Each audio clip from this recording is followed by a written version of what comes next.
जब इस भारत में ब्रिटिशर्स ने देखा कि हम किसी भी प्रकार से सनातन धर्म के मूल गुरुकुल परंपरा को नष्ट नहीं कर पा रहे हैं, उनकी शिक्षा व्यवस्था को अमान्य करने के बाद भी मैकॉले इत्यादि के माध्यम से हम अपनी अंग्रेजियत को थोपने का प्रयास कर रहे हैं, किंतु जो पारंपरिक सनातन धर्मावलंबी हैं वो विकेंद्रीकृत रूप से भी सही लेकिन घरेलू व्यवस्था के माध्यम से, आंतरिक डोमेस्टिक मेथड्स से अपनी जो शास्त्रीय परंपरा है उसको जीवित रखे हुए हैं। तो इन लोगों ने दयानंद के माध्यम से एक ऐसा कुचक्र किया जिसमें गुरुकुल का प्रारूप लगाते हुए सनातन धर्म से विरुद्ध जाकर मान्य धर्म शास्त्रों को अमान्य बताकर विकृत शिक्षा देने का षड्यंत्र प्रारंभ किया गया था। तो हेनरी स्टील ऑलकट, जिसका नाम हम बता चुके हैं, और मैडम हेलेना जो ब्लावत्स्की थी जिसका नाम बता चुके हैं, उन्होंने जब न्यूयॉर्क में थियोसॉफिकल सोसाइटी की स्थापना की थी, रोसिक्रूसियन सोसाइटी फ्रीमेसन्स के साथ, और भी लक्सर का जो ब्रदरहुड था, ब्रदरहुड ऑफ लक्सर, इसके साथ मिलकर उसने जब स्थापना की थी, उसके कुछ समय के बाद मद्रास के अद्यार में भी कश्मीरी शासकों के माध्यम से इसको फंडिंग देकर स्थापित किया गया था। तो जब दयानंद ने आर्य समाज की स्थापना की थी तो आप ध्यान रखेंगे भारत के किसी मान्य तीर्थ में नहीं की थी, मुंबई में की थी। और मुंबई में जब की थी तो दयानंद ने वहां पर, आप जो फ्रीमेसन्स का ग्रैंड लॉज है मुंबई में, वहां पर आप देखेंगे तो दयानंद से जुड़े हुए बहुत कुछ आपको ऐसी बातें प्राप्त हो जाएंगी कि इनका आपस में कैसे संबंध था। तो मुंबई में ही फ्रीमेसन्स का हेडक्वार्टर था, ग्रैंड लॉज था, मुंबई में ही इसने स्थापना की थी आर्य समाज की। और हेलेना ब्लावत्स्की और जो हेनरी ऑलकट था उसको परोपकारिणी सभा के द्वारा स्वीकृत जो वसीयत है दयानंद की, उसमें अपने उत्तराधिकारी के रूप में अपने बचे खोजे सामग्रियों के नॉमिनी के रूप में उसने नियुक्त भी किया है। तो इसमें मुंबई से कुछ दूर एक स्थान है कार्ला केव्स। कार्ला केव्स वो जगह है जहां फ्रीमेसन्स के लोग अपने सैटनिक रिचुअल्स को अंजाम दिया करते थे, और जो पैशाचिक उपासक होते हैं वो कार्ला केव्स के माध्यम से अपनी शक्तियों को जागृत किया करते थे। तो हमारे पिछले अनुभागों में, इसी श्रृंखला में जब प्रारंभिक अनुभाग आए थे, उसमें हमने बताया था कि म्लेच्छराज के अनुयायी कहां कहां जाकर, या म्लेच्छराज ने स्वयं भी कहां कहां जाकर किस किस प्रकार की पैशाचिक साधनाएं की हैं। तो जो फ्रीमेसन्स के लोग थे उसमें भारत की कई राजवंशीय हस्तियों को और भारत के कई कथित साहित्यकारों को, प्रबुद्ध जनों को, वक्ताओं को, क्रांतिकारियों को फ्रीमेसन्स ने अपने प्रभाव में ले रखा था, या अपने मेंबर्स को ही इस रूप में उसने प्रोजेक्ट करके रखा था।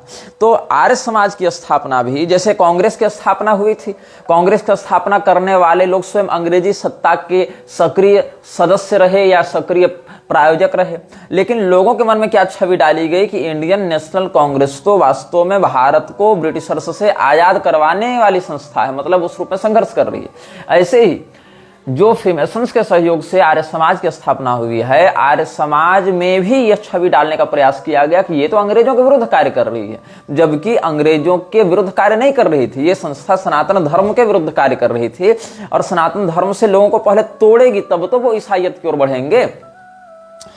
इसीलिए कुछ लोग कहते हैं कि आर्य समाज के प्रभाव में आकर कितने लोग ईसाई बने, ये बताओ।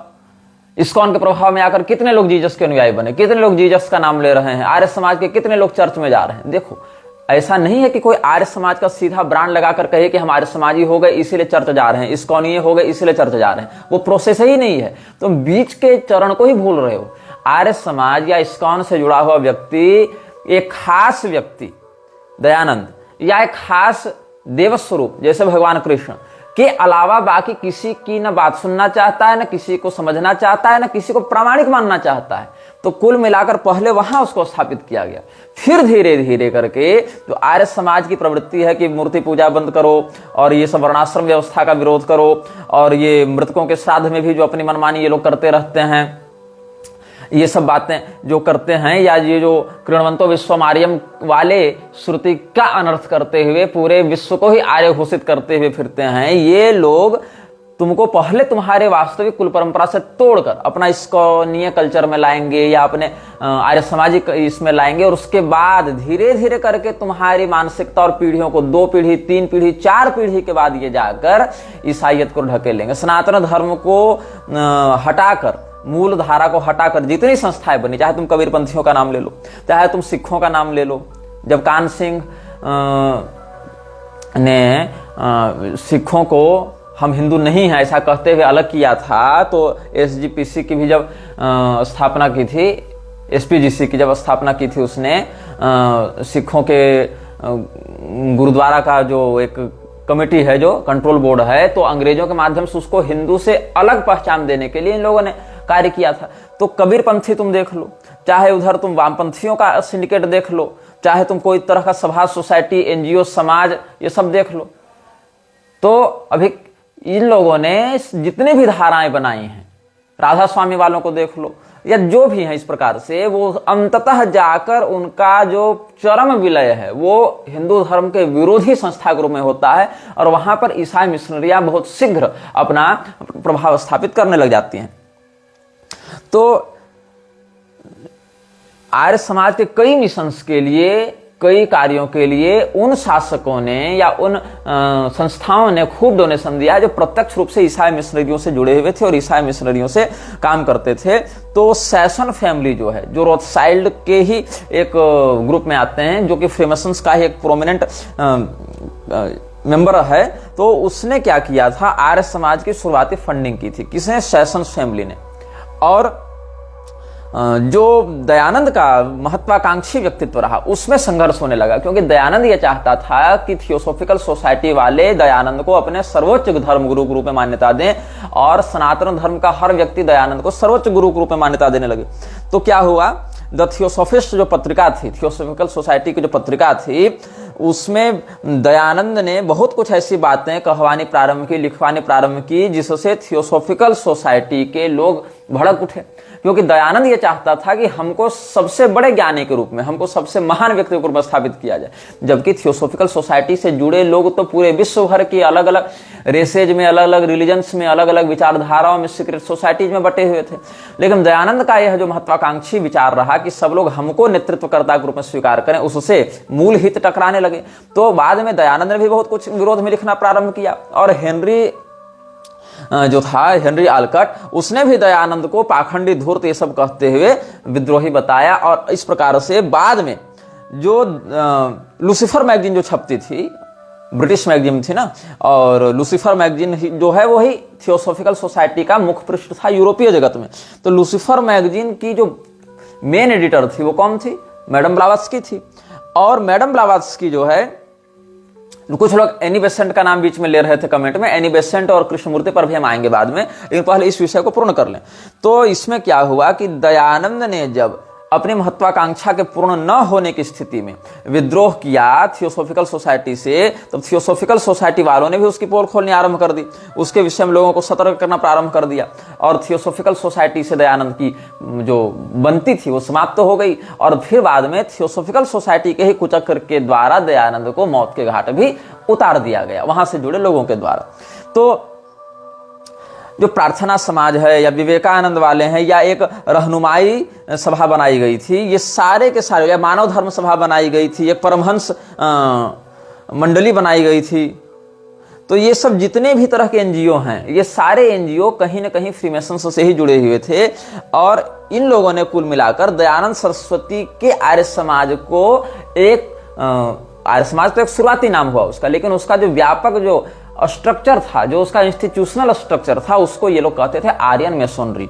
मुझे नहीं पता कि आर्यन मेसोनरी के विषय में आप कितना जानते हैं या नहीं जानते हैं, लेकिन ये जो आर्यन मेसोनरी के नाम से बात हुई, इसने क्या किया कि पश्चिमी जगत को और पूर्वी जगत को जोड़ने के लिए एक पुल का काम किया, और ईसाइयत को उस पुल के माध्यम से भारत में घुसाया।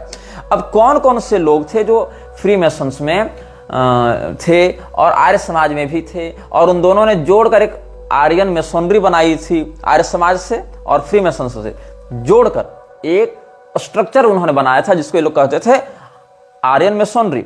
आर्यन मेसोनरी में हरिचंद्र चिंतामण, इसका नाम बहुत फेमस है, हरिचंद्र चिंतामण, हरिश्चंद्र चिंतामणि भी इसको कहीं कहीं कहते हैं, लेकिन अंग्रेज लोग हर नाम को थोड़ा बिगाड़ कर, जैसे श्री रामपुर को सेरामपुर कह दिया, तो ऐसे कुछ कुछ नामों को बिगाड़ कर बोलने के लिए कुख्यात थे। फिर मूलजी ठाकरसी थे, फिर एक अन्ना मोरेश्वर कुंते थे, ये एक डॉक्टर हुआ करते थे, ये सब बहुत से लोग जो ब्राह्मण भी थे, गैर ब्राह्मण भी थे, ये सारे के सारे लोग एक लॉज में, लॉज मतलब जो फ्रीमेसनरी लॉज होते हैं उसमें सम्मिलित थे। अब फ्रीमेसनरी ने क्या किया, दयानंद के आर्य समाज को संज्ञा दी आर्यन मेसोनरी की, साथ साथ एक इस्लामिस्ट लॉज की भी स्थापना की जिसको लॉज ऑफ इस्लाम कहा जाता था। तो दो इन्होंने लॉज बनाए, एक लॉज इस्लाम, इसकी स्थापना हुई थी 1878 में जब इन लोगों का प्रवेश हुआ, मतलब स्थापना पहले से थे, उसका एक ब्रांच रीब्रांड किया गया, उसको इनिशिएट किया गया इस रिचुअल्स में।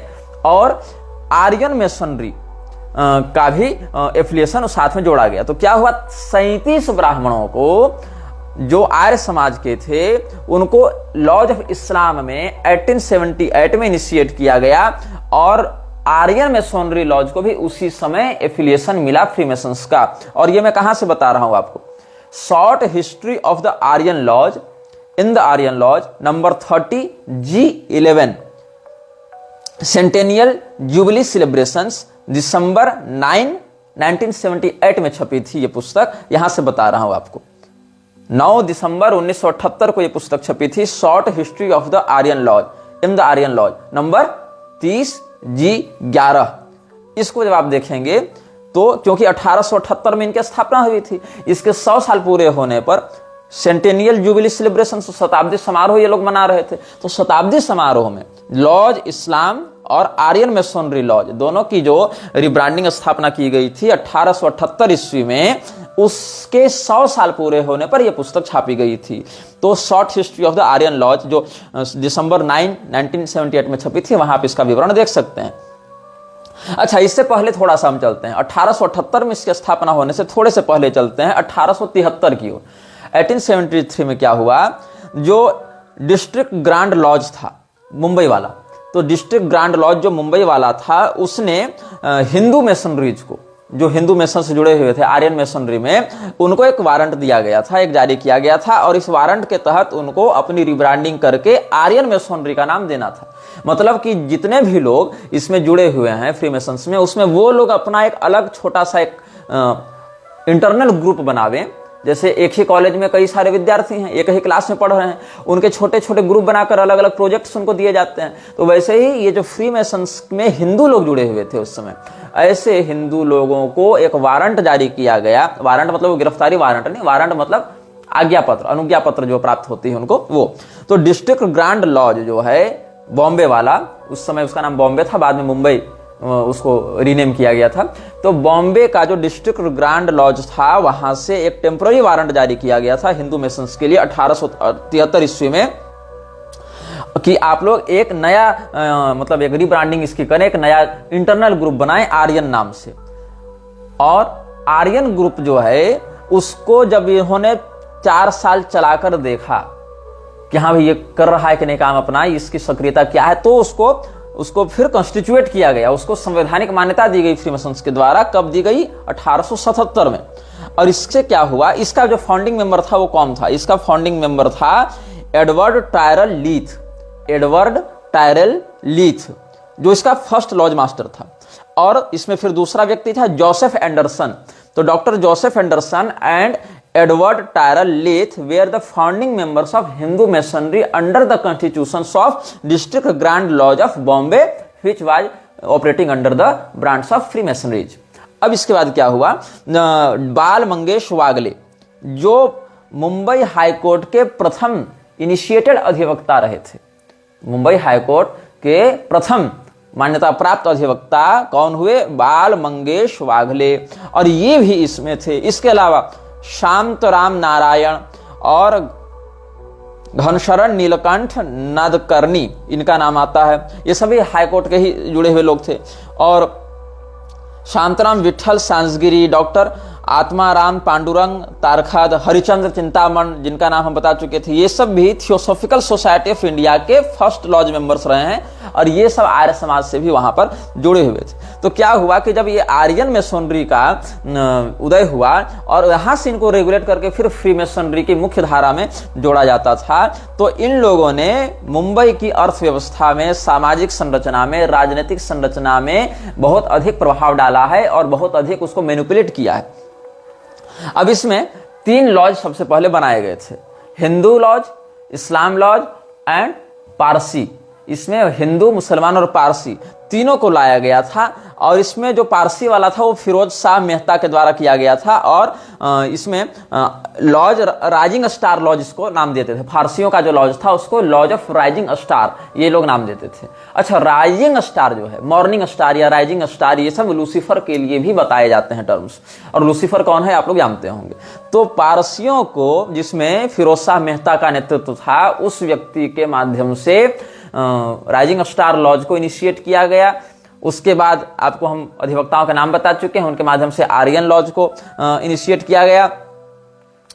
और आर्यन लॉज को एनजी चंद्रवरकर जो सारस्वत ब्राह्मण हुआ करते थे, उनके माध्यम से इनिशिएट किया गया था। और लॉज इस्लाम को भी 1876 में मान्यता दी गई थी। 1876 में लॉज आर्यन, 1877 में, ये क्षमा करें, 1876 में लॉज इस्लाम, 1877 में लॉज आर्यन, और इन दोनों को साथ में जोड़कर आर्यन मेसोनरी की स्थापना की गई 1878 में, जिसके 100 साल पूरे होने पर जो शॉर्ट हिस्ट्री ऑफ हमने बताया आपको Aryan lodge, short history of the Aryan lodge, इसको प्रकाशित करके इन सब बातों को सार्वजनिक किया गया था।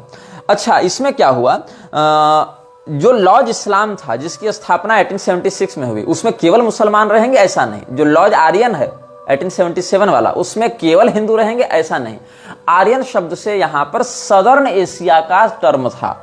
इसमें हिंदू भी थे, इसमें मुसलमान भी थे, इसमें पारसी भी थे। तो फिर पूछा जाएगा कि अलग अलग लॉज का नाम देने का क्या औचित्य है। इसीलिए औचित्य है ताकि अलग अलग लॉज के नाम से जब ब्रांडिंग की जाएगी, अलग अलग हिंदू है, मुसलमान है, फारसी है, फिर सबको एक दूसरे में इंटरकनेक्टेड दिखाया जाएगा, तो लोगों के मन में एक दूसरे के प्रति ये भाव जगेगा कि ये तो एक ही है। तो इससे इस बात को मजबूती देने में सुविधा होगी। जैसे बाद के लोग प्रचारित करने लगे ना, हिंदू मुस्लिम सिख ईसाई आपस में सब भाई भाई, और ये जीसस क्राइस्ट और कृष्ण एक ही हैं, ये सब जो कहने लगा इस्कॉन वाला प्रभुपाद। उससे पहले तुम देखो कि योगानंद इत्यादि भी कह चुके हैं कि हमको जीसस ने दर्शन दिया, हम तो जीसस के अवतार हैं। तो ये सारी बातों की ये ग्राउंड क्लियरेंस मिल रही थी इनको कि हाँ, ताकि हम दिखा सके कि अरे जो इस्लामिक लॉज है और हिंदू लॉज है वो तो एक ही संस्था के अंतर्गत कार्य कर रहे हैं। तो एक universal brotherhood, new world order को माहौल बनाकर तैयार किया जाए लोगों की मानसिकता के अंदर। अब ये सब बातें कहाँ वर्णित हैं। अच्छा, इसमें एसपी सर्वाधिकारी नाम होना चाहिए, लेकिन अंग्रेजों में क्या है कि वो जो वर्तन है उसको बदल कर लिख देते हैं। तो एसपी सर्वाधिकारी, इसमें जो SARBADHICARY ये इनका स्पेलिंग लिख दिया गया है। जैसे कि क्या होता है, ठाकुर शब्द को इन्होंने बदल कर टैगोर कर दिया। रविंद्रनाथ ठाकुर शब्द है ना, ठाकुर को टैगोर कर दिया। ऐसे ही सर्वाधिकारी को सर्वाधिकारी इस प्रकार से लिखा है इन्होंने। तो इसने एक पुस्तक लिखी थी, how Hindus were admitted into the mysteries of freemasonry. ये पुस्तक है एसपी सर्वाधिकारी की, how Hindus were admitted into the mysteries of freemasonry. इसके पृष्ठ 19 और 20, 19 और 20, इन दोनों पृष्ठों को तुम पढ़ोगे तो यहां पर इन सब बातों का प्रमाण प्राप्त होगा। तो जब आर्यन मेसोनरी बन गई तो क्या हुआ, ऐसे हिंदू इसकी ओर विशेष करके आकर्षित हुए जो कि पाश्चात्य जगत से बड़े प्रभावित थे। इनको लगता था कि हम पश्चिम से जुड़ेंगे तो हम बहुत जल्दी उन्नति को प्राप्त होंगे, हम मॉडर्न होंगे, हम एजुकेटेड होंगे, हम सिविलाइज्ड होंगे। क्योंकि अंग्रेजों ने भारतीयों के मन में एक धारणा डालने का बहुत प्रयास किया, और राजा राम मोहन राय के माध्यम से, जॉन मूर के माध्यम से, या चार्ल्स डैल जो केदारनाथ दत्त का इंग्लिश मेंटर हुआ करता था, क्रिश्चियन मेंटर हुआ करता था। कौन केदारनाथ दत्त? प्रभुपाद के गुरु का जो बाप था वही, उसका जो क्रिश्चियन मेंटर था चार्ल्स डैल, जो कि मिशनरियों के लिए काम करता था। ये सारे लोग हिंदुओं के मन में ये भावना डालते थे कि तुम लोग तो पिछड़े हो। बाद में नेहरू इत्यादि ने भी इसी विचारधारा को बढ़ावा दिया है कि तुम तो पिछड़े हो, तुम तो अनसिविलाइज्ड हो। वो तो भला हो अंग्रेजों का कि तुमको उन्होंने सिविलाइज्ड बनाने के लिए इतना कुछ किया। तो ये सब काम फ्रीमेसन्स पहले से कर रहे थे। अब 1887 में जब थियोसॉफिकल सोसाइटी वाले HP जो है और आलकट ये सब यहां पर घुसते हैं, तो इन लोगों को जो इंटरनेशनल लॉज ऑफ फ्रीमेसनरीज के सपोर्ट से स्थापित किया गया था, इन्होंने देखा कि बेसिक ग्राउंड तो हमारा तैयार हो चुका है। तब इन लोगों ने मेसोनिक राइट को यहां पर इनिशिएट किया कि अब हम यहां पर रिचुअल्स भी कर सकते हैं, क्योंकि हमारे जो अनुयायी हैं या हमारे जो फॉलोअर्स हैं या हमारे जो मेंबर्स हैं अब इतनी संख्या में हो चुके हैं कि हम मेसोनिक राइट्स यहां पर कर सकते हैं। तो इसमें 2 जनवरी 1879 ईस्वी को, 2 जनवरी 1879 को एक चिट्ठी लिखी गई थी। ये कब लिखी गई? हालांकि इस समय भारत में आना जाना ब्लावत्स्की का शुरू हो गया था, लेकिन इसने अपने पूरे काम को स्थायी रूप से, ऑफिशियल रूप से लागू नहीं किया था। अभी तो केवल जांच पड़ताल चल रही थी माहौल बनाने की। तो मैसोनिक पेटेंट सेल्समैन जो था जॉन यार्कर, इसने ब्लावत्स्की को एक चिट्ठी लिखी थी। ये अडियार के आर्काइव में मिल जाएगी, जो थियोसॉफिकल सोसाइटी का आर्काइव है, अभिलेखागार है, कहां पर? अडियार में, चेन्नई में, वहां से ये प्राप्त हो जाएगा आपको। तो इसमें आप एक टाइटल देखेंगे, letter from Masonic patent salesman John Yarker to Blavatsky, dated 2 January 1979। तो ये क्या कह रही है यहाँ पर यार्कर ने क्या कहा है, उसका इंस्ट्रक्शन पूछते हुए कि मैडम हम लोग को आगे क्या करना है। तो उसमें क्या क्या बातें वहां पर पूछी गई हैं। I will adopt your revised ceremonies. I wish you to advance 3 objects. Sensorial with the 7 imperfect ceremonies, 4 of which I sent you. फिर perfection, giving the gist of the Vedic doctrine. Third, for the selected few, the division of the 7 grades according to the dogma of the East. Or you make 2 branches, the sensorial 7 rites and the ceremony of perfection. Ranking as the first Eastern grade, censor of the second, and sponsor of the third. By Yama. You mean, I think, Captain Archer. He was sometime resident in Manchester and I made his acquaintance here through Prince Rodokannakis. So we sent the Maharaja of Burwan a mandate with the complimentary letter, but he did not reply. तो इस प्रकार से मतलब कैसे वहाँ मैसोनिक rights को वैदिक rituals की आड़ में लपेट कर करने हैं, कैसे उन पेशाचों की आराधना करनी है, कैसे कैसे अलग अलग बातों को करना है, इसके सांकेतिक गुप्त चिट्ठियां भेजी जा रही थी। इसके पहले आप देखेंगे 4 मई 1878 ईस्वी को जो हरिचंद चिंतामण को चिट्ठी लिखी थी ब्लावत्स्की ने, उसमें उसने कहा था, I have tried hard to make him a theosophist of the inner ring, an English swami, but failed most signally. जो ये लोग हैं हिंदू धर्मगुरुओं की वेश में अंग्रेजियत के पैरोकारों को खड़ा करने का प्रयास कर रहे थे और उसमें कई बार सफल हो रहे थे, कई बार असफल हो रहे थे, क्योंकि विचारधाराओं में कई बार साम्यता मिलती थी, कई बार नहीं भी मिलती थी।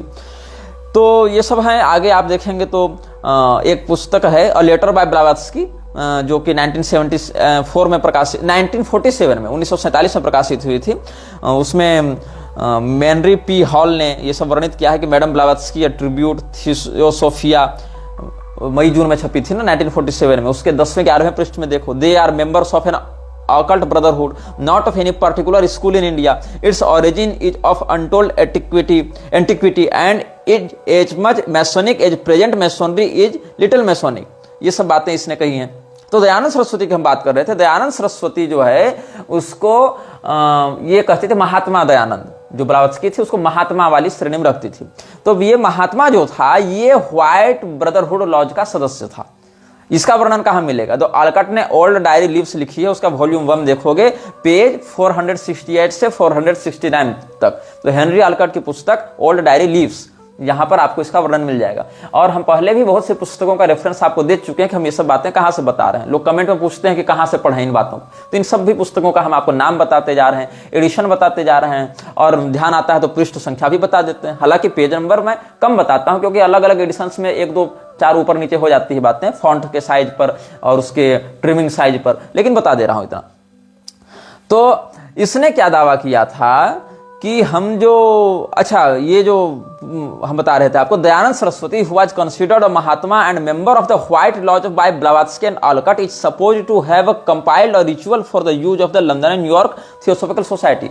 Theosophical Society की वो शाखा जो न्यूयॉर्क में इनिशिएट की गई थी या लंदन में जो चल रही थी, उसके लिए दयानंद सरस्वती ने एक मैसोनिक रिचुअल भी किया था। इसका प्रमाण मैं दे चुका हूं। आलकट ने जो ओल्ड डायरी लीव्स लिखी है उसके वॉल्यूम 1 के पेज 468 से 469 तक तुम देखोगे इसका वर्णन। तो दयानंद सरस्वती ने व्हाइट लॉज भी ज्वाइन किया था, जो अजराइल की बातों पर चलती है, जो 4 बुक्स डिस्कॉर्स्ड बाय अजराइल है, जो व्हाइट ग्रेट व्हाइट ब्रदरहुड के विषय में हम पिछले अनुभागों में बता रहे थे, उसका भी सदस्य रह चुका था। और इसीलिए ब्लावत्स्की ने क्या कहा कि हम लोग जो काम कर रहे हैं वो बिल्कुल वैदिक धर्म के अनुसार कार्य कर रहे हैं, क्योंकि हम लोग जो फ्रीमेसनरीज हैं वो तो आजकल के हैं। असली फ्रीमेसनरीज या असली तो मुख्य जो हैं मैसोनिक जो ब्रदरहुड के बातें हैं वो तो वैदिक ऋषियों ने की है। यही कारण है कि दयानंद सरस्वती ने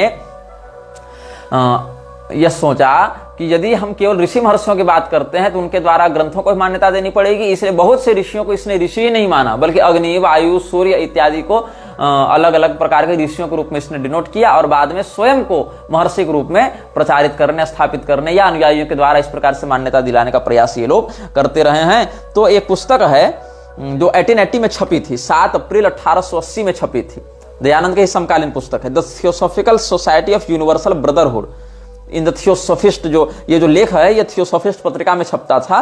तो अप्रैल 1880 के एडिशन को तुम देखोगे तो वहां पर ब्लावत्स्की ने क्लेम किया है कि the rishis of the Vedic school were of course also founders of the Masonic, मतलब जो वैदिक संप्रदाय के ऋषिगण हुए वो सब भी मैसोनिक के फाउंडर्स रह चुके हैं, ये दावा कर रही। तो ये आप समझ लो कि कैसे इन लोगों ने प्राचीन वैदिक हिंदू धर्म को अपने गिरफ्त में लेने के लिए, अपने प्रभाव में लेने के लिए उन वैदिक ऋषियों को भी फ्रीमेसनरी का फाउंडर बता दिया।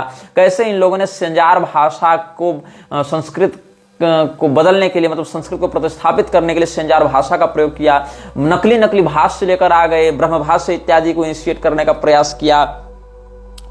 और इससे क्या हुआ कि धीरे धीरे करके वैदिक सभ्यता और फ्रीमेसनरी आइडियोलॉजी को एक दिखाते हुए इन लोगों ने प्रयास किया कि इस्लाम, हिंदू, वेद, फ्रीमेसन ये सब एक ही हैं, और वह जो हम बता रहे हैं वही सही है, वही वास्तविक है, ऐसा कह के फिर बाद में मंदिर, चर्च ये सबको भी एक कर देंगे। तो इसमें एक इन्होंने थियोसॉफिकल सोसाइटी ने विजयनगर के जो विजयनगर के यहाँ VIZIANAGRAM ऐसा लिखा हुआ है, तो revise and ratified in February 1880 strongly bear the impress of freemasonry, इसके अंतर्गत ये छपा है।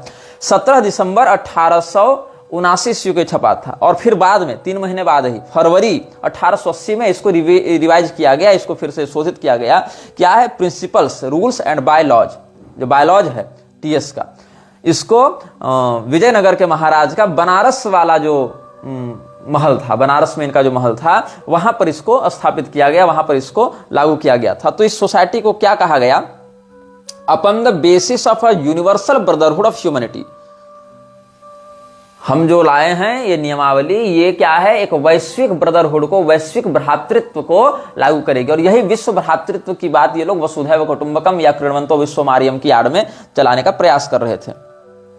हालांकि 1875 में थियोसॉफिकल सोसाइटी ने न्यूयॉर्क में जो बायलॉज लागू किया था ये उसके सीधे सीधे बातों से मेल नहीं खाता था, क्योंकि न्यूयॉर्क में जब TS ने, थियोसॉफिकल सोसाइटी ने अपना बायलॉज लागू किया था तो वहां की सभ्यता, वहां की संस्कृति के अनुसार किया था।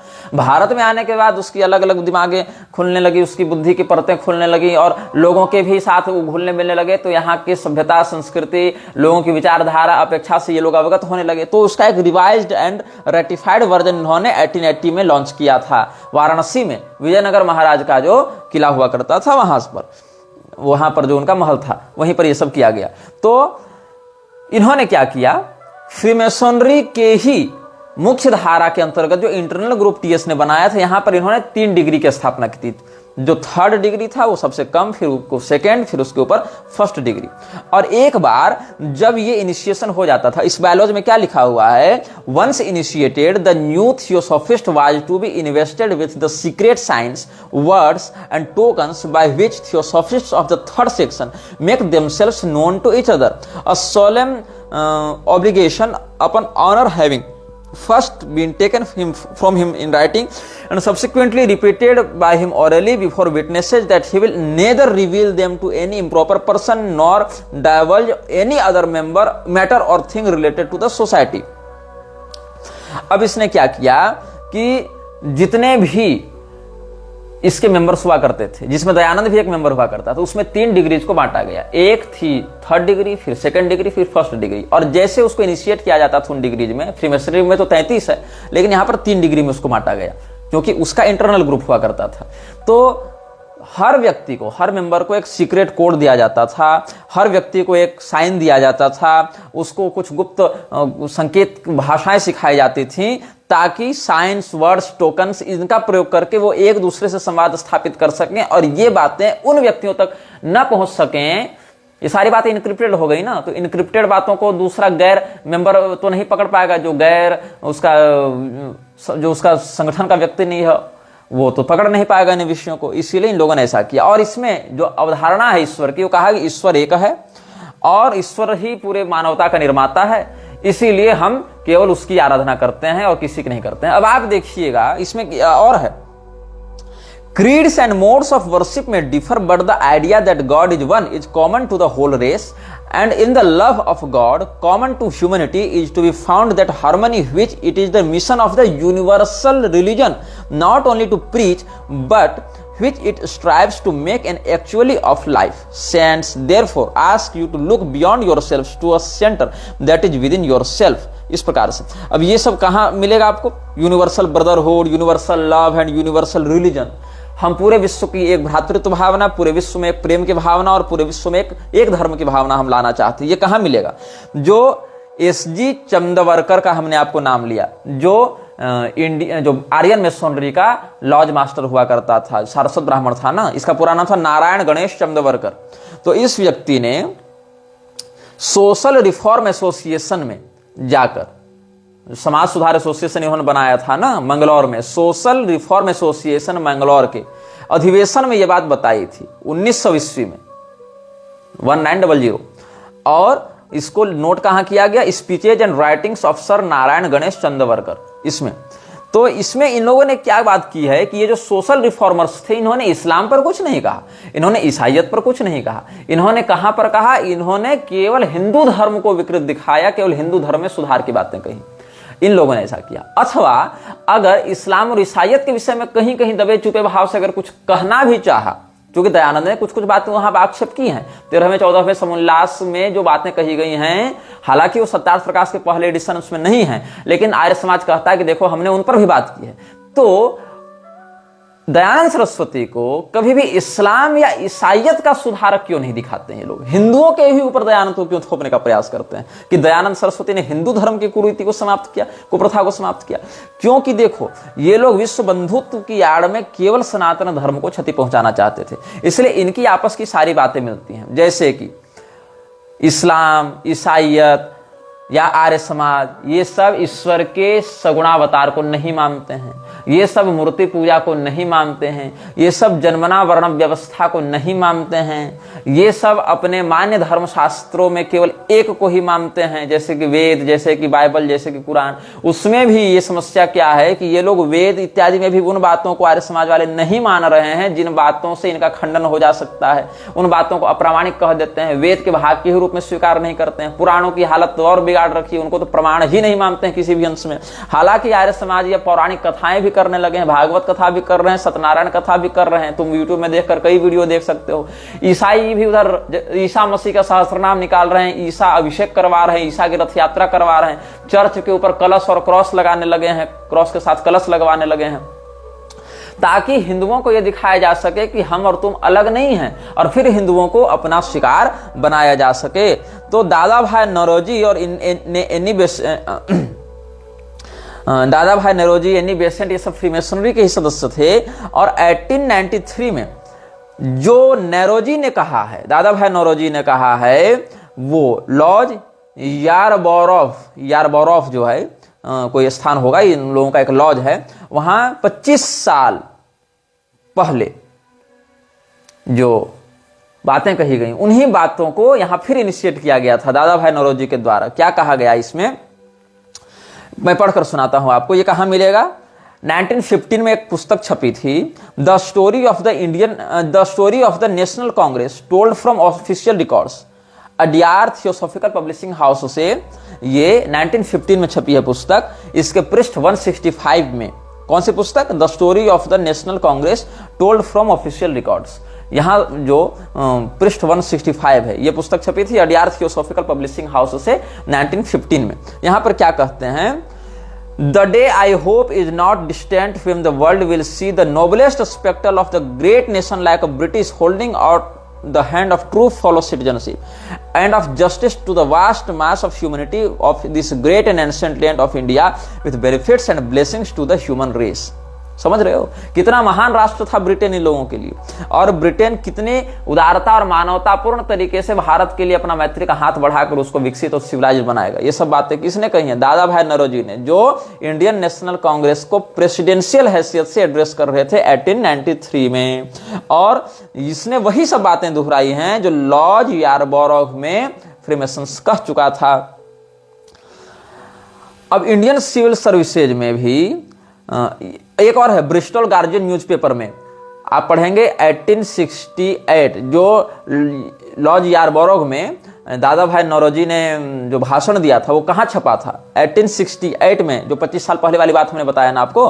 तो 19 सितंबर 1668 में, क्षमा करें 19 सितंबर 1868 में, 19 सितंबर 1868 में ब्रिस्टल गार्जियन न्यूज़पेपर में यह समाचार छपा था, जहां पर ये सब बातें वो कह चुका था। उन्हीं सब बातों को फिर ये दोहराता है 1893 में कांग्रेस के प्रेसिडेंशियल भाषण में दादा भाई नौरोजी सेम बात दोहराता है। और इन्हीं सब सिद्धांतों पर ये लोग पूरा फ्रीमेसन्स हो या प्रार्थना समाज हो या आर्य समाज हो या जो राजा राम मोहन राय वाला था ब्रह्म समाज, ये सब चलते थे।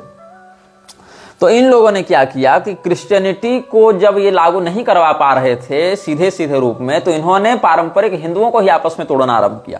पारंपरिक हिंदू टूटेगा, बिखरेगा, हमारे विरुद्ध एकजुट नहीं हो पाएगा, हमारे ही द्वारा इनको बताया जाएगा कि तुम्हारे धर्मशास्त्रों का ये अर्थ है, हमारा द्वारा किया गया अनुवाद पढ़ो, हमारा द्वारा किया गया भाष्य पढ़ो, अगर हमारे भाष्य पर श्रद्धा नहीं है तो हमने जिसको एफिलिएट दिया है, ऐसे दयानंद इत्यादि के भाष्य को पढ़ो, लेकिन कम से कम अपनी मूल परंपरा से दूर जाओ, सनातन धर्म के मान्य ग्रंथों को प्रक्षिप्त, मिलावटी, अश्लील और ये सब बताना प्रारंभ करो, क्योंकि उनके अर्थ को गुरु परंपरा से तो तुम समझोगे नहीं, समझने हम देंगे नहीं, समझाएंगे हम ही, और हम जो चश्मा तुमको पहनाएंगे उसी से तुम संसार देखोगे, और फिर अंततः आज ना सही 2-3 पीढ़ी बाद सही, लेकिन बनोगे तो तुम ईसाई, नहीं बनोगे तो कम से कम नास्तिक बनोगे, कुल मिलाकर हिंदू नहीं रहोगे। ये इनका मूल षड्यंत्र था। अब हम आपको एक और बता रहे हैं, जो एलएसएम वार्ड था, मैसोनिक स्कॉलर हुआ ये एलएसएम वार्ड ने 1921 में ये सब पूरी बातें इसने बताई हैं, और इसने जेएसएम वार्ड ने freemasonry and the ancient gods ये पुस्तक लिखी थी।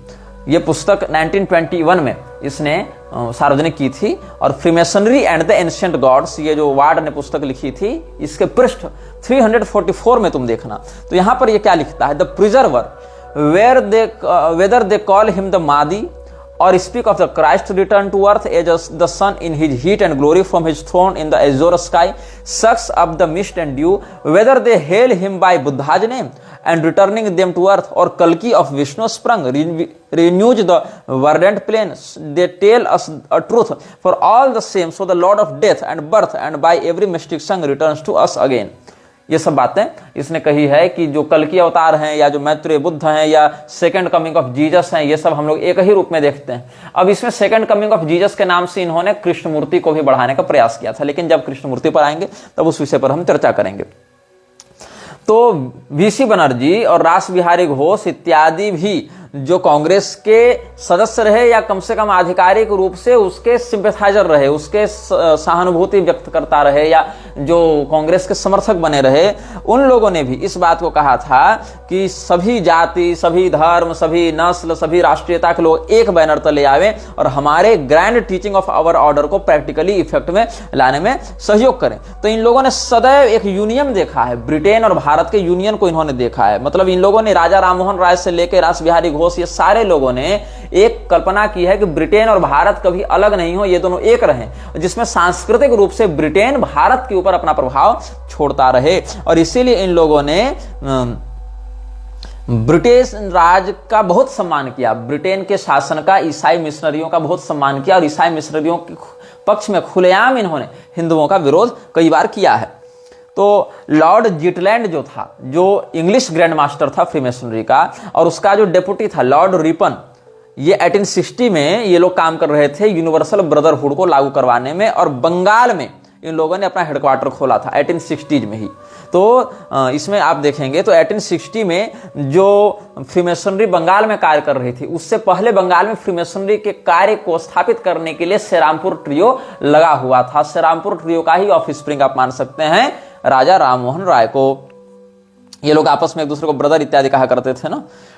और 1885 में जो कांग्रेस का अधिवेशन हुआ था, उसमें भी दादा भाई नौरोजी ने एक बात कही थी, जिसको मैं ब्रिटन मार्टिन की पुस्तक से, उसकी पुस्तक का नाम है न्यू इंडिया, तो ब्रिटन मार्टिन ने न्यू इंडिया पुस्तक लिखी थी 1885 में ही, उसके पृष्ठ 298 में 1885 वाले अधिवेशन का ही उसने वर्णन किया है, जहां दादा भाई नौरोजी ने कहा था कि what attach us to this foreign rule with deeper loyalty than even our own past native rule is the fact that Britain is the parent of free and representative government and that we as her subjects and children are entitled to inherit the great blessings of freedom and representation. मतलब इसने क्या कहा कि हम अपने देश में जो हमारे परंपरागत शासन व्यवस्था है, उसके अपेक्षा अंग्रेजी शासन के वफादार इसीलिए हैं और उसके लिए इसीलिए आकर्षित हो रहे हैं। हम सब जो पाश्चात्य शिक्षा प्राप्त भारतीय हैं, वो इसीलिए ब्रिटेन के प्रति निष्ठा रखते हैं, क्योंकि ब्रिटेन जो है वो हमसे अधिक सीनियर है स्वतंत्रता के मामले में, प्रतिनिधित्व के मामले में, लोकतंत्र के मामले में, और इसीलिए हम सबों को उस सत्ता का बस प्रजा बनकर, उस सत्ता की प्रजा के रूप में उसके प्रति वफादार रहते हुए अपनी स्वतंत्रता को अपनाना चाहिए। मतलब हम अंग्रेजी सत्ता के अधीन रहते हुए सारा कार्य करें, क्योंकि स्वतंत्रता, लोकतंत्र इत्यादि मामलों में वो लोग हमसे सीनियर हैं। इसीलिए अपने स्वदेशी शासन की अपेक्षा हम उन विदेशियों के शासन के प्रति अधिक वफादार हैं। ये सब बातें रिकॉर्डेड हैं। ब्रिटन मार्टिन ने इस अधिवेशन को कवर किया था और 1885 में इसी अधिवेशन वाले वर्ष में न्यू इंडिया नामक पुस्तक के पेज 298 में उसने ये बात लिखी है। तो बदरुद्दीन तैयब जी और नारायण चंद्रवरकर, नारायण गणेश चंद्रवरकर, ये सब जो थे, या दादा भाई नौरोजी, फिरोज शाह मेहता, ये सारे के सारे लोग फ्रीमेसन्स के ही सदस्य रहे। बंगाल में VC बनर्जी देख लो, मनमोहन घोष देख लो, रास बिहारी घोष देख लो, ये सारे लोग इन्हीं फ्रीमेसनरी लॉज के उत्पाद थे। और दयानंद सरस्वती देख लो, या उधर श्यामजी कृष्ण वर्मा देख लो, ये सारे लोग भी इसी प्रकार से कर रहे थे कार्य। तो ये जो मैडम ब्लावत्स्की है, उसने, आपको अगर याद होगा पिछले अनुभागों में, तो हमने ब्रियन शार्प नामक पादरी का आपको वर्णन किया था, जिसने इनफर्नल नेम्स ऑफ गॉड्स का वर्णन किया था, जिसमें आर्द्र म्लेच्छ के, अहरिमान के बहुत ही छोटे सेवकों में उसने कुछ शैतानों के नाम लिखे थे, जिसमें भगवती काली का नाम भी घुसाया था, शिव जी का नाम भी घुसाया था, देवराजेंद्र का, वरुण देवता का, ये सब का नाम भी उसने घुसाया था। इसके विषय में हम पहले के अनुभागों में बता चुके हैं। तो मैडम ब्लावत्स्की भी इस बात को पहले से मानती आ रही थी। ये तो ब्रियन शार्प ने बाद में लिखा, लेकिन ये विचारधारा तो पहले की थी। तो एक बुक है परसेप्शन डिसेप्शन, तो परसेप्शन डिसेप्शन में एक बात लिखने को मिलती, देखने को मिलती है, जो हमारे एक प्रबुद्ध दर्शक ने कमेंट में कोट किया था, जिसको हमने क्रॉस वेरीफाई किया, तो हमने उस बात को सही पाया। ये लिखती है, ऐसे सनवेल्ड में ये जो बात है उसको कोट किया गया है परसेप्शन डिसेप्शन में। मतलब जो मैडम ब्लावत्स्की ने अपनी बुक में लिखा, उसको फिर डेविड ने अपनी बुक में कोट किया था। वो क्या लिखती है, now we have to remember that Shiva and the Palestinian Baal और Moloch and Saturn are identical. मतलब जो शिव जी हैं वही शनि ग्रह हैं, और वही जो बाल पिशाच है, मृच्छराज वाला जो बाल पिशाच, जिसके विषय में हम वीडियो बना चुके हैं, वो भी वही है, और मोलोच भी वही है, जिसको बच्चों की बलि नहीं दे दी जाती थी, जिसके विषय में हम दूसरे तीसरे अनुभाग में बताए थे। मोलोच ही मलेच्छ शब्द का वहां अपभ्रंश है। तो ये सब एक ही है। मतलब इसके लिए मलेच्छराज में, बाल पिशाच में और शिव जी में कोई भेद नहीं था। तो ऐसे लोग या ऐसे लोगों से जुड़ा हुआ दयानंद कैसे शिव तत्व के विषय में जान पाएगा, परब्रह्म के विषय में जान पाएगा, और कैसे उसकी शास्त्रीय व्याख्या कर पाएगा। तो एक और था अल्बर्ट पाइक, उसने गुसेपे मजीनी, जिसका वर्णन हम 32 लोगों की सूची में कर चुके हैं। तो गुसेपे मजीनी जो इटालियन था, उसको 1971 में फ्रीमेसन्स का एक सदस्य, एक उच्चाधिकारी अल्बर्ट पाइक, उसने कहा था कि हम 3 विश्व युद्ध लाएंगे, और 3 विश्व युद्धों के माध्यम से, 3 वर्ल्ड वार्स के माध्यम से हम न्यू वर्ल्ड ऑर्डर को इनिशिएट करेंगे। तो ये सब बातें इन लोगों के विचारों में बहुत पहले से थी। तो इन लोगों ने क्या किया है, मतलब बहुत सारी स्कीम्स दिए हैं लोगों को कि ये कर लो, ये कर लो, ये कर लो। आर्य समाज के विरोध में हम बोल रहे थे, तो तुफैल चतुर्वेदी आकर हमको कहने लगे कि तो छिछोरा व्यक्ति है, ये तो असभ्य व्यक्ति है। अब बताओ, तुफैल चतुर्वेदी अपने नाम के आगे चतुर्वेदी लगाते हैं, और उसके बाद ये आर्य समाजी हैं, आर्य समाजी है तो कर्मणा वर्ण व्यवस्था मानेंगे। अब चतुर्वेदी क्यों लगा रहे हैं अपने नाम के आगे? चारों वेदों को क्या इन्होंने परंपरा से पढ़ा है? क्या वैसा कर्म है? नहीं है, लेकिन नाम लगा रहे हैं चतुर्वेदी। और अगर जन्म से वर्ण व्यवस्था मानो तो आर्य समाज का खंडन भी नहीं कर रहे हैं कि हमारे बाप दादा चतुर्वेदी लगाते थे तो हम लगा रहे हैं, ऐसा भी नहीं कर रहे। तो और जाति शब्द की बात कहें तो ये इतने बड़े विद्वान हैं कि अलजात शब्द से जाति शब्द का निष्पन्न होना बताते हैं कि ये तो संस्कृत का ही शब्द नहीं, ये तो अरबी से आया है, तो मुगल लोग और इस्लाम हमारे यहाँ जाति प्रथा लेकर आया, ये बकवास करते हैं। जबकि दुर्गा सप्तशती में ही देखिए, या देवी सर्वभूतेषु जाति रूपेण संस्थिता, ये मिल जाएगा। उत्साद्यमते जाति धर्मा कुल धर्मा शाश्वता, ये गीता में मिल जाएगा। इनको प्रमाण नहीं मानते हो तो पतंजलि के महाभाष्य को तो ये लोग मानते हैं। वहां महर्षि पतंजलि ने स्पष्ट कहा है कि जाति ब्राह्मण यो स, जो तपस्या और विद्या से हीन है, केवल योनि से ब्राह्मण है वो जाति ब्राह्मण है, वहां भी जाति शब्द है। तो इन लोगों को संस्कृत शब्दों के निष्पन्नता का भी बोध नहीं है, लेकिन ये लोग बड़े बड़े आर्य समाजी बने घूमते हैं, हमको गाली देने आ जाते हैं। हनुमान चालीसा इत्यादि के विरुद्ध भी पहले ये लोग खूब वक्तव्य दे चुके हैं। इस्कॉन वाले ऐसे ही कहते चल रहे हैं कि हमसे शास्त्रार्थ करो, ये करो वो करो। किस विषय पर शास्त्रार्थ करें? जिन शास्त्रों के आधार पर बातें होती हैं उनको तो तुम अप्रामाणिक कहते फिरते हो कि हम तो प्रमाण ही नहीं मानते। तो क्या प्रमाण मानेंगे? तो केवल प्रभुपाद ने जो लिखा उसको प्रमाण मानेंगे, प्रभुपाद ने जो अर्थ किया उसको प्रमाण मानेंगे। तो प्रभुपाद ने जो अर्थ किया उसी को अगर केवल प्रमाण मानना है तो फिर वो तो जीसस को अपना गुरु बताते फिरता था। और ये लोग पीछा काटते फिर रहे हैं कि नहीं जी, प्रभुपाद ने ऐसा नहीं कहा। तुम तो अपने गुरु के सगे नहीं हुए। जो तुम्हारे गुरु ने कहा, जो तुम्हारे गुरु ने लिखा, ये हरे कृष्ण और हालेलुया एक ही है, उस बात को भी तुम नहीं मान रहे हो। तुम पहले अपने गुरु की ही पुस्तकों को पढ़ लो। उस पर भी ये लोग स्वयं ब्राह्मणेतर होकर कर्मणा वर्ण व्यवस्था की पोल पैरोकारी करते हुए आते हैं और स्वयं को मध्वाचार्य जी का अनुयायी बताते हैं। लेकिन मध्वाचार्य जी तो स्वयं जन्मना वर्ण व्यवस्था के समर्थक थे, द्वैतवादी थे। तुम द्वैतवादी गुरु के चेले होकर अचिंत्य भेदाभेद कैसे मान रहे हो? और अगर चैतन्य महाप्रभु की बात मानते हो, षड गोस्वामियों की बात मानते हो, तो वो तो जन्मना वर्ण व्यवस्था मानते हैं। चैतन्य महाप्रभु भी जन्मना ही वर्ण व्यवस्था मानते हैं। और तुम लोग जो है सो कर्मणा की बात कर रहे हो ताकि वहां घुसपैठ की जा सके। तो गौड़ीय संप्रदाय की शास्त्रीयता के विषय में जितने प्रमाण देते हैं वो सभी सही हैं, लेकिन ये गौड़ीय नहीं है। इन्होंने गौड़ियों का तिलक, गौड़ियों का वेश, गौड़ियों का नाम धारण कर रखा है और प्रमाण उनका देते हैं। जबकि तुम एनजीओ हो। तुम्हारे गुरु ने भी जो गौड़ीय मठ बनाया वो भी अपने मरे गुरु के फोटो के सामने खुद को दीक्षा देकर बना लिया। अब ये तो वही बात हो गई कि कल को कोई व्यक्ति प्रभुपाद की फोटो के सामने अपने आप को त्रिदंड संन्यास दे दे और कहे कि मैं पूरे इस्कॉन का मालिक हूं, तो क्या तुम मान लोगे उसको? तुम तो एनजीओ में नहीं मान सकते हो ऐसा, तो हम संप्रदाय में कैसे मान लें? ऊपर से ये लोग एक गरुड़ पुराण का श्लोक दिखाते हैं कि मणिमान नाम दैत्यस्तु शंकराख्यो भविष्यति। तो इन विषयों पर हम बहुत पहले कह चुके हैं कि मणिमान नामक दैत्य शंकर नाम से अवतार लेगा और सर्वेशाम शंकरम यस्तु करिष्यति न संशयः तेन शंकर नामासो भविष्यति खगेश्वर। ये सभी को शंकरता की ओर ढकेलेगा, इसलिए इसका नाम शंकर होगा। लेकिन ये श्लोक गरुड़ पुराण का जो है वो मोक्ष कांड में है। मोक्ष कांड केवल माधव संप्रदाय वाले छाप रहे हैं। हालांकि हमको मोक्ष कांड को प्रामाणिक मानने में कोई समस्या नहीं, हम तो मानते ही हैं, हम इन श्लोकों को भी प्रामाणिक मानते हैं। लेकिन क्या हुआ, यहां पर तालव्य श नहीं है, दंत्य स है। जो संस्कृत व्याकरण के प्रारंभिक विद्यार्थी भी होते हैं उनको व्याकरण का महत्व समझाने के लिए बताया जाता है कि शंकर और शंकर अलग अलग हैं। उनको बताया जाता है कि सकृत और शकृत अलग अलग हैं, स्वजन और स्वजन अलग अलग हैं। तालव्य श और दंत्य स दोनों अलग अलग हैं। अगर तालव्य स लगाओगे तो शंकर का अर्थ होता है कल्याण करने वाला, दंत्य स लगाओगे सांप वाला स तो शंकर का अर्थ होता है दोगला, मिश्रित। अच्छा, अगर तुम स्वजन कहोगे तालव्य श वाला तो अर्थ होता है कुत्ता। अगर तुम कहोगे स्वजन दंत्य स वाला तो अर्थ होता है कुटुंबी।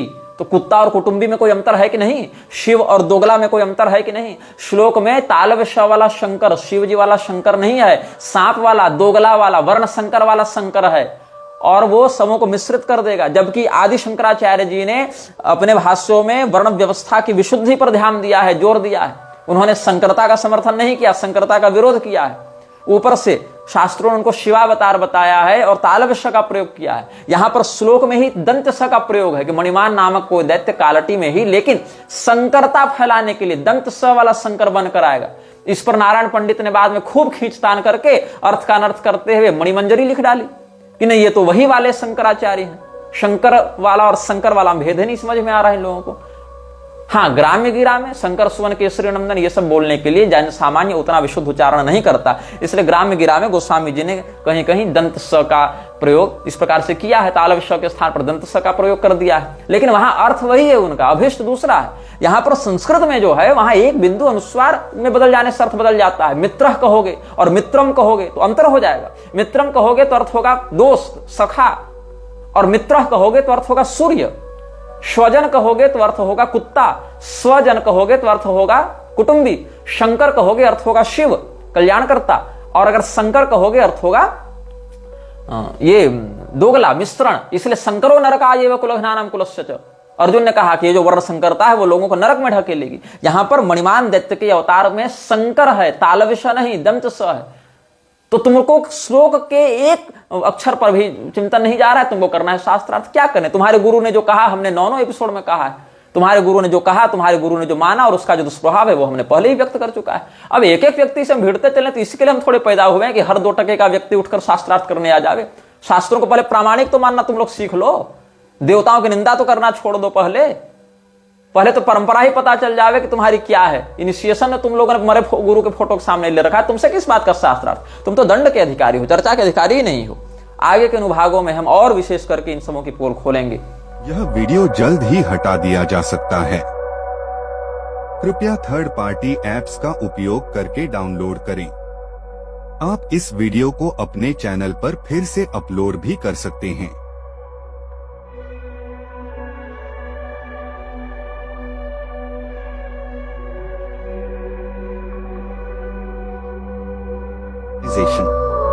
This video may get deleted soon. Please download using third-party apps. You may also re-upload this video on your channels. Thank you.